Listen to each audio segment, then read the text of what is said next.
सुनिश्चित कर ले कि पिछले कार्यकाल में आपने बजट के माध्यम से विभिन्न योजनाओं को आवंटित जो सरकारी पैसे में बंटरबांट किया है वो ना होने पाए, और अगर हो तो उसकी जिम्मेदारी कौन लेगा, ये पहले जरूर सुनिश्चित कर लें। कुंभ के नाम पर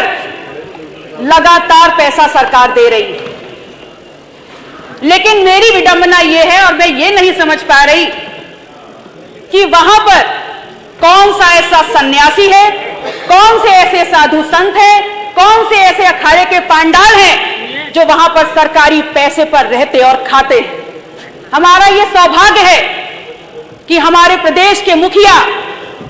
माननीय योगी जी स्वयं नाथ संप्रदाय से आते हैं। मैं नेता सदन से पूछना चाहती हूं कि यदि आपको ऐसे किसी सन्यासी, साधु संत, अखाड़े का नाम अगर याद हो जो सरकारी पैसे पे वहां रहता है तो मुझे भी बताने का काम करते। मैं आपसे कहना चाहती हूं कि आप स्वयं जानते हैं और आपसे भली भांति कोई नहीं जानता कि आस्था दिव्यता का प्रतीक होता है, और आप उस दिव्यता को भव्य बनाने के नाम पर अरबों खरबों पैसे देने का काम कर रहे हैं और खुश हो रहे हैं। चलिए दे दिया, मान लेते हैं, लेकिन ये तो बता दीजिए कि आपने जो ये अरबों खरबों पैसा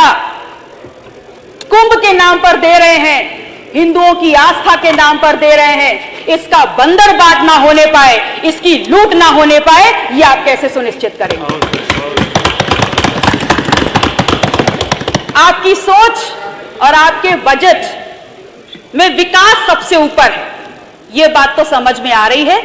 और बजट को देखने में लगता भी है। शायद इसीलिए बार बार उन्हीं गड्ढों को भरने के लिए, पूरा सुन लीजिए मान्यवर, पूरा सुन लीजिए, तब ताली बजा लीजिएगा,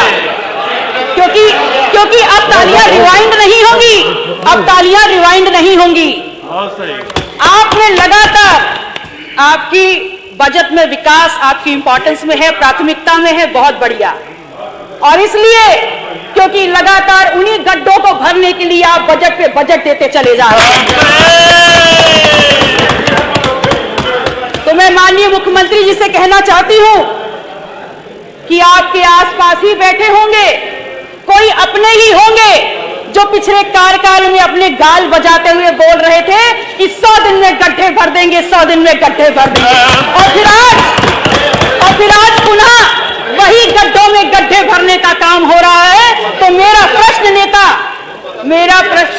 नेता सदन से है, और मान्यवर आपके माध्यम से मैं अपनी बात उन तक पहुंचाना चाहूंगी कि इस प्रश्न का उत्तर जरूर दे दें कि गड्ढों में गड्ढों कर करके जो आप पैसा वहां ढांकने का काम कर रहे हैं उस पर क्या कार्रवाई होगी, इसका जवाब भी दे दीजिए। और मैंने ये प्रश्न इसलिए पूछा क्योंकि मेरे क्षेत्र सिराथू में एक पुल बनता है, शहजादपुर का पुल, लगभग 300 करोड़ रुपए का वो पुल बना, और उद्घाटन के 3 महीने बाद उसकी सरिया उखड़ उखड़ के ऊपर आने लगी, और नाम दे दिया दुर्गा भाभी सेतु। एक ऐसा महिला का नाम दिया जिन्होंने अपने गौरवशाली योगदान की वजह से इतिहास में अपना नाम दर्ज किया, और वो उनके नाम पे होने के बावजूद 300 करोड़ का पुल 3 महीने भी नहीं चल पाया। अगर नाम देना था तो मेहुल चौकसी का दे देते, नीरव मोदी का दे देते, गौतम अडानी का दे देते, दुर्गा भाभी का क्यों दिया? अगर दुर्गा भाभी का दिया था तो कम से कम उसकी क्वालिटी, उसकी गुणवत्ता तो इतनी मेंटेन कर लेते कि कम से कम उतने साल तो वो चल जाता जितना पुराना इतिहास दुर्गा भाभी का है। आपकी प्राथमिकता में स्वास्थ्य है और स्वास्थ्य से जुड़ी सेवाएं, तभी तो आपने उल्लेखित किया है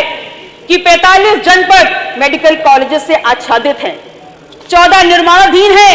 और 16 पीपीपी मॉडल पर बनाए जा रहे हैं। लेकिन मान्यवर, मैं ये कहना चाहती हूं कि आप हमेशा आधी अधूरी जानकारी ही क्यों देते हैं? आप किसको धोखा दे रहे हैं? इस प्रदेश की जनता को? मान्यवर, माननीय विधायक जी, ये सब पूरा 5 मिनट, ये सब बहुत सदस्य है, सभी का नाम आ जाएगा, सभी का। प्रदेश की जनता को सांस लेते जीते जागते काम करते अस्पताल चाहिए, मुर्दा खोखले जर्जर भवन नहीं चाहिए। माननीय विधायक गौरी शंकर वर्मा जी, तो आप माननीय विधायक गौरी शंकर वर्मा जी, आप एक विधायक एक अस्पताल बनाइए, लेकिन उसकी गुणवत्ता ऐसी हो जहां 5 से 10 बार मरीजों की सेवा हो सके और उनको उच्च कोटि की स्वास्थ्य सुविधाएं मिल सके। मैं आपसे कहना चाहती हूं कि पिछले दिन सदन में माननीय नेता प्रतिपक्ष बहुत उत्तेजित हो गए थे, रौद्र रूप दिखाने का उन्होंने काम किया। तो मैं उनसे कहती हूं कि आपके रौद्र रूप की गरिमा और सम्मान और बढ़ गया होता यदि आपने